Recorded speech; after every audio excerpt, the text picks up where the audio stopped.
মাশাআল্লাহ, আলহামদুলিল্লাহ, সুবহানাল্লাহ। এই যে ওরা কত বড় শিল্পী, মানে ওরা যেই বাসাটা তৈরি করতেছে এটা মানুষের দ্বারা হয়তো কখনোই সম্ভব না। মানে এইভাবে বাসাটা মেক করা। তো এদেরকে যারা সৃষ্টি করেছে, মানে তার ক্ষমতা, তার বুদ্ধিমত্তা কত,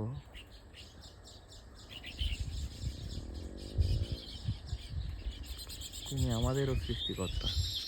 আলহামদুলিল্লাহ।